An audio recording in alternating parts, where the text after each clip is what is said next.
सर्दी का मौसम आता है तो कभी गले की, कभी नाक की, कभी सर दर्द, कभी सर्दी का प्रकोप हो जाता है, तो उसके लिए बहुत ज़्यादा ज़रूरी है नींबू की चाय बनाना।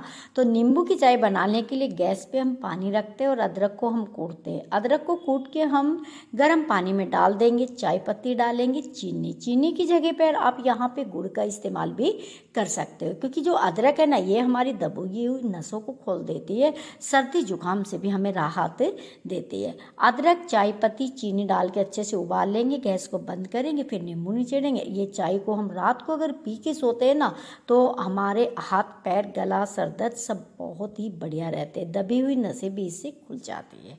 तो इस